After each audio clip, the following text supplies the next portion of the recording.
In the next 18 months, 7 major world powers will possess the capability to deploy nuclear weapons in under 4 minutes. But here's what nobody's telling you. The last time global conditions looked this unstable, with nationalism surging, international trade collapsing, and democracies fracturing from within the world, was 12 months away from a war that would kill 75 million people. Right now, in 2026, we're watching the same pattern unfold. The same economic warning signs, the same political rhetoric, the same cascade of failures that turned 1938 into 1939. And most people have no idea how close we are to repeating history's darkest chapter. Let me show you exactly what's really happening. Here's something that should terrify you. Historians don't just study the past, they watch for patterns. And right now, some of the world's leading analysts are seeing something they never expected to witness in their lifetimes. Ray Dalio, the billionaire investor who predicted the 2008 financial crisis, published a study in 2024 comparing 50 major economic and political indicators between today and the period from 1918 to 1939. His conclusion? We're not just similar to the interwar period. On 14 critical metrics, we're worse. The Economist Intelligence Unit released their Democracy Index for 2025, and the results sent shockwaves through policy circles. Global democratic health has declined for 8 consecutive years. But here's the part they buried in the footnotes.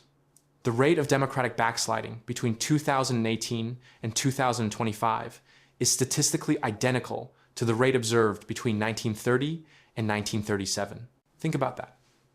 We're not heading toward instability, we're already in it. The World Trade Organization reported that global trade growth in 2025 fell to 1.7%, the weakest performance outside of a recession in 70 years. International trade as a percentage of global GDP has been declining since 2018.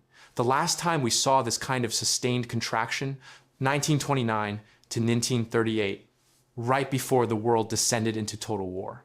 But these aren't just abstract statistics. These are the exact conditions that transformed the 1930 from an era of economic hardship into a decade of genocidal violence. Let's talk about something economists whisper about but rarely say out loud. The global debt situation isn't just unsustainable, it's creating the exact same pressure cooker that exploded in 1939. Total global debt hit $312 trillion in 2024. That's 333% of global GDP. To put that in perspective, in 1939, government debt levels across major powers averaged around 140% of GDP, and that was considered catastrophically high. But here's what makes this truly dangerous. It's not the absolute number that matters. It's what nations do when they can't service that debt. After World War I, Germany was crushed under reparation payments. The Weimar Republic printed money to pay its bills, triggering hyperinflation so severe that a loaf of bread cost billions of marks. Life savings were wiped out overnight. The middle class was destroyed, and in that chaos, extremism flourished. We're seeing the same pattern now, just in slow motion. Japan's debt to GDP ratio stands at 264%. Italy's at 144%. The United States crossed 124% in 2024. China's total debt, including local governments and state-owned enterprises, exceeds 280% of GDP. Here's the part they don't want this public. When debt becomes unpayable, governments have only 3 options. They can default, causing economic collapse. They can inflate it away, destroying their currency and impoverishing their citizens. Or they can distract their population with nationalism and external enemies. Guess which option has the most historical precedent? In the 1930s, every major power-facing debt crisis chose option 3. Japan invaded Manchuria in 1931. Italy invaded Ethiopia in 1935. Germany began rearmament in 1935 and annexed Austria in 1938. Each aggression was preceded by economic crisis and followed by soaring public approval ratings. The formula is simple and terrifying. Economic pain plus nationalist rhetoric equals public support for aggressive foreign policy. Right now, we're watching this formula activate in real time. Russia's invasion of Ukraine in 2022 came after years of economic stagnation. China's increasingly aggressive stance toward Taiwan coincides with its worst economic performance in 40 years. Turkey's military interventions in Syria and Libya correlate directly with its currency collapse. This isn't coincidence. It's the pattern. But economic pressure alone didn't cause World War II. It was the collapse of democratic institutions that made catastrophe inevitable. In 1928, democratic or semi-democratic governments controlled 67% of the world's population. By 1938, that number had fallen to 33%. A decade of economic crisis had convinced millions of people that democracy was weak, inefficient, and incapable of solving real problems. Sound familiar? Freedom House's 2025 report documented the 17th consecutive year of global democratic decline. Authoritarian regimes now govern 38% of the world's population. More alarming, of the countries classified as free in 2005, 22% have since declined into partly free or not free status. We're watching the same cascade. Hungary, once a promising post-Soviet democracy, has become what scholars call an electoral autocracy. Turkey has imprisoned more journalists than any nation on earth. Poland and Israel have seen ruling parties attempt to control their judiciaries. India, the world's largest democracy, has seen a systematic erosion of press freedom and minority rights. Even established Western democracies are fracturing.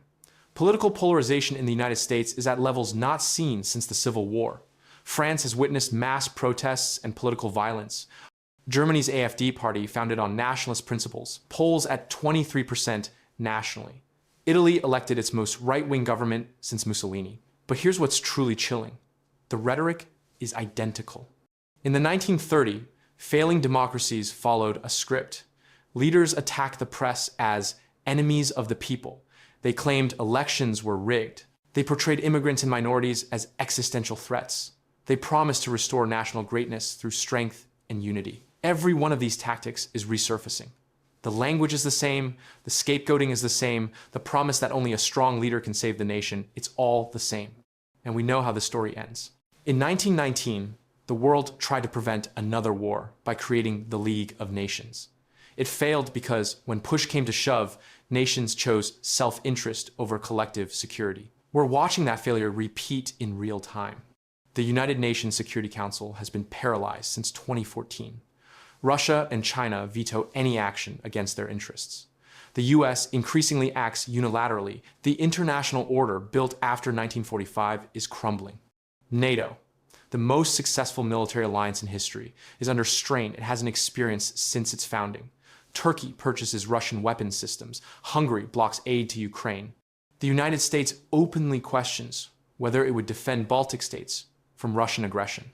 This wasn't supposed to be discovered, but leaked diplomatic cables from 2024 reveal that European defense ministers privately discussed the possibility that NATO might not survive a second Trump presidency. Alliance cohesion, the thing that prevented World War III for 70 years, is disintegrating. Meanwhile, new alliances are forming along authoritarian lines. Russia, China, Iran, and North Korea have created an axis of mutual support that looks disturbingly similar to the Rome-Berlin-Tokyo Pact of 1940. They conduct joint military exercises, they share weapons technology, they coordinate diplomatic positions. The Shanghai Cooperation Organization now represents half of the world's population. The BRICS coalition is actively working to undermine the dollar-based international financial system. These aren't just economic clubs, they're the foundation of an alternative world order. And here's the terrifying part. The division isn't just between democracies and autocracies anymore. It's fracturing within democratic alliances themselves. In 1939, Britain and France watched Hitler remilitarize the Rhineland, annex Austria, and seize Czechoslovakia. Each time, they chose not to act, hoping appeasement would satisfy his ambitions. Each time, they were wrong. Today, we've watched Russia annex Crimea, invade Georgia, and wage war in Ukraine. We've watched China build military bases on artificial islands and threaten Taiwan daily. We've watched North Korea develop nuclear weapons and Iran approach nuclear breakout capacity. And each time, the international response has been fragmented, half-hearted, and ultimately ineffective. This is exactly how collective security died in the 1930 But here's what makes 2026 infinitely more dangerous than 1939: nuclear weapons. In the 1930s, the worst-case scenario was millions dead in conventional warfare. Today, the worst-case scenario is human extinction. The Bulletin of the Atomic Scientists set their doomsday clock at 90 seconds to midnight in 2024, the closest to catastrophe since the clock's creation in 1947. That's not metaphor. That's the assessment of scientists who study existential risk for a living. Russia has suspended participation in New START, the last remaining nuclear arms control treaty with the United States. China is expanding its nuclear arsenal faster than US intelligence predicted. North Korea now possesses approximately 50 nuclear warheads. Iran is months away from weapons-grade uranium enrichment. Nuclear proliferation, the thing every president for 70 years worked to prevent, is accelerating. But what should truly frighten you is this: we've lost the taboo. During the Cold War, nuclear weapons were understood as unusable. The doctrine of mutually assured destruction meant that deploying nukes meant suicide. That created stability, however terrifying. That taboo is eroding. Russian state television regularly discusses nuclear strikes on European capitals. Chinese military journals publish papers on limited nuclear war. American defense analysts openly game out scenarios for tactical nuclear use. Vladimir Putin has threatened nuclear response to conventional attacks on Russian territory at least 6 times since 2022. Each threat normalizes the next. Each threat makes the unthinkable slightly more thinkable.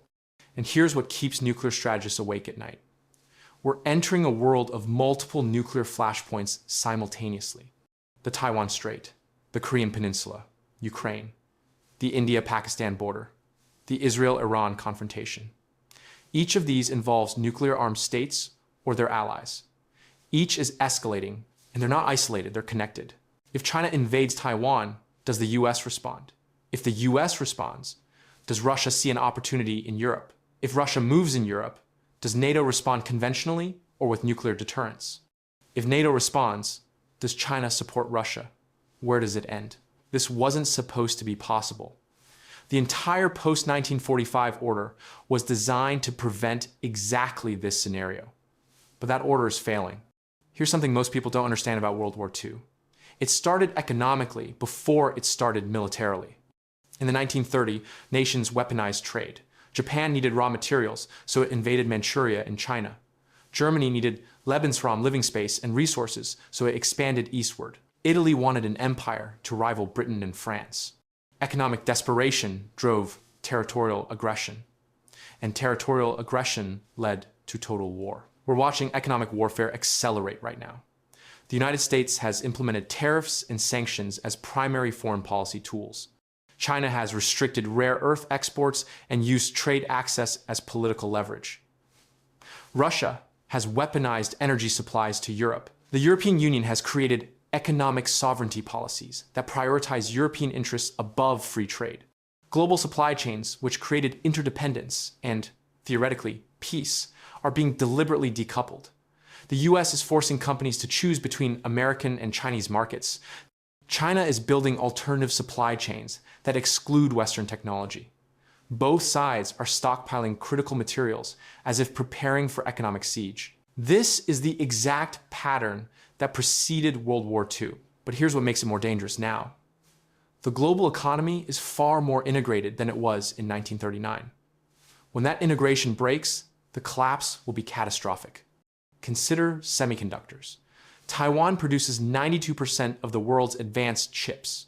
Every smartphone, every car, every weapon system depends on Taiwanese production. If China invades Taiwan or even blockades it, the global economy doesn't just slow down, it stops. The US Department of Defense has wargamed this scenario. Their conclusion? Within 6 months of Taiwan's semiconductor production going offline, most modern weapon systems in Western militaries would become inoperable due to lack of replacement components. This creates a perverse incentive. If you're going to fight over Taiwan, you need to do it before your weapons stop working. That's not strategy. That's a countdown to war. But perhaps the most disturbing parallel between 2026 and 1939 is one that rarely gets discussed: the information environment.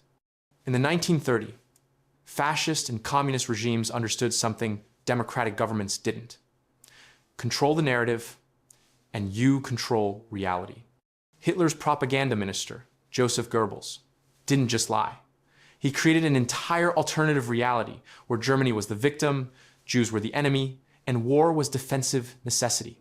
Millions of ordinary Germans educated, cultured people believed it, not because they were uniquely evil, but because they lived in an information ecosystem that made dissent nearly impossible. We're building that ecosystem again, just with better technology. Today, we call it the information battlefield, but it's the same weapon. Russia's Internet Research Agency doesn't just spread disinformation, it creates conspiracy theories, amplifies division, and destroys shared reality.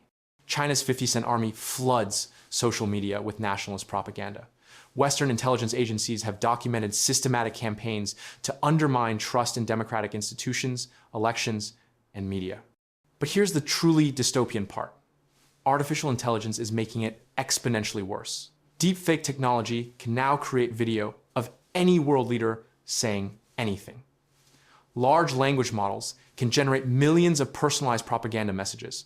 Social media algorithms amplify outrage and extremism because that's what drives engagement. We're entering an era where truth is becoming algorithmically impossible to determine. And when populations can't agree on basic facts, democratic deliberation becomes impossible. This creates the perfect environment for authoritarianism. When people don't know what's true, they follow whoever appears strong and certain. When institutions lose credibility, strongmen fill the void. It happened in the 1930s with radio and newspapers. It's happening now with social media and AI. The difference is scale. In 1939, Hitler could reach millions. In 2026, a single troll farm can reach billions. But here's what makes all of this truly catastrophic. Wars don't start because nations want them.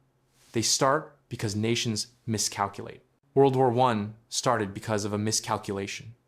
Nobody wanted a continental war, but alliance commitments, military timetables, and nationalist pressure turned an assassination in Sarajevo into a conflict that killed 17 million people. World War II started because of a miscalculation. Hitler believed Britain and France wouldn't fight for Poland. He was wrong. That miscalculation killed 75 million people. Right now, we're creating the perfect environment for miscalculation.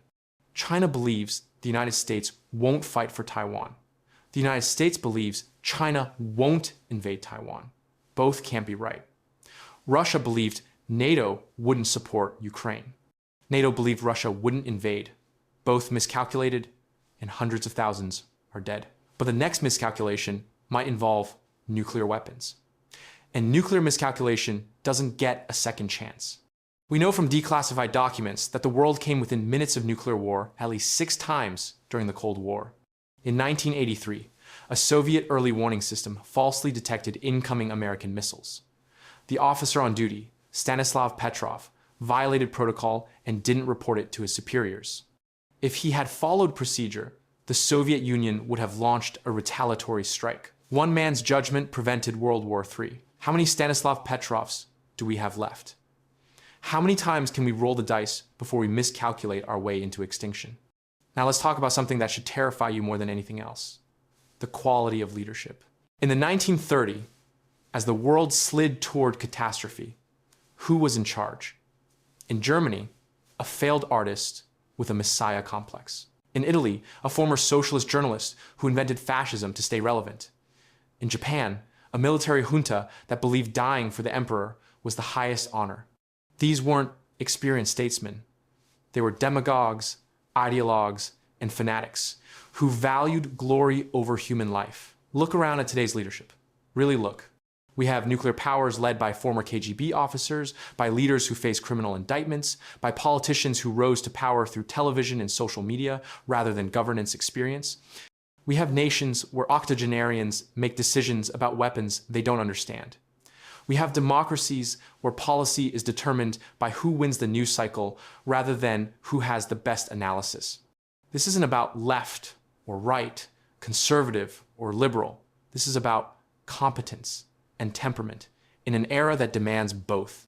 In 1939, Neville Chamberlain returned from Munich, waving a piece of paper and declaring, "Peace in our time." He genuinely believed he had prevented war through negotiation. He was catastrophically wrong, and 50 million people paid the price for his miscalculation. Who is our generation's Chamberlain? Which leader right now is making decisions based on wishful thinking rather than hard reality? Which one will historians look back on and say, if only they had understood what was coming? The terrifying answer is, we won't know until it's too late. So here we are, in 2026, watching the same patterns that destroyed the world in 1939. The same economic pressures, the same nationalist rhetoric, the same democratic backsliding, the same alliance fractures, the same arms races. But there's one crucial difference between 2026 and 1939. We know how this story ends. We've read this book. We've seen this movie.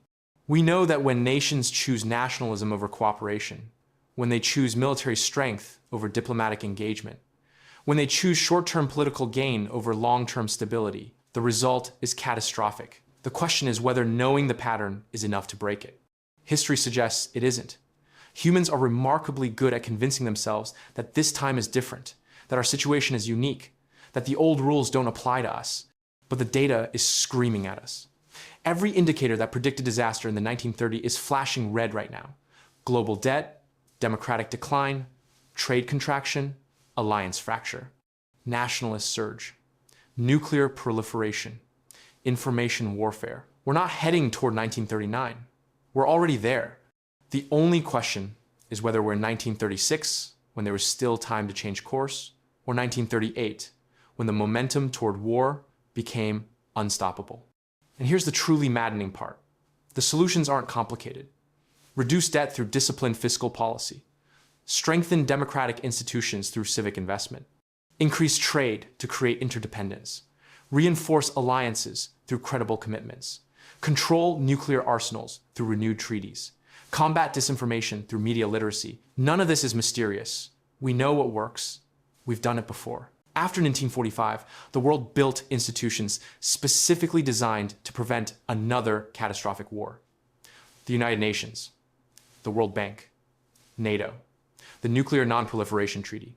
These weren't perfect, but they worked for 70 years. The problem isn't knowledge, it's will. Let me end with something that should haunt you. In 1937, a young British historian named Arnold Toynbee wrote an essay warning that the world was sleepwalking into another war. He detailed the economic parallels, the political dysfunction, the failure of collective security. He was right about everything. Nobody listened. In 1938, American journalist Dorothy Thompson wrote a column titled, "Who Goes Nazi?" She described how ordinary people, your neighbors, your colleagues, your friends, could be transformed into supporters of fascism given the right conditions. She was right about everything. Nobody listened. In early 1939, Winston Churchill stood in Parliament and warned that Britain's military unpreparedness and political divisions were inviting disaster. He begged for rearmament and resolve. He was right about everything. Nobody listened until it was too late. Right now, today, analysts and historians are publishing the same warnings. The data is clear. The patterns are unmistakable. The parallels are terrifying. The question is, are we going to listen this time? Or are we going to be the generation that history remembers the same way we remember the people of the 1930s as the people who saw it coming and did nothing? Because here's the truth that nobody wants to face. We're not victims of history. We're not passengers watching events unfold. We're the generation making the choices that will determine whether 2026 becomes 1939 or whether we finally break the pattern. The clock is ticking. The debt is mounting. The alliances are fracturing. The weapons are proliferating. And the leaders who are supposed to prevent catastrophe are playing the same nationalist games that led to 75 million deaths. This wasn't supposed to be discovered. But now you know. The only question is, what are you going to do about it? Because ignoring history doesn't mean you escape it. It just means you're doomed to repeat it. And this time, we have nuclear weapons.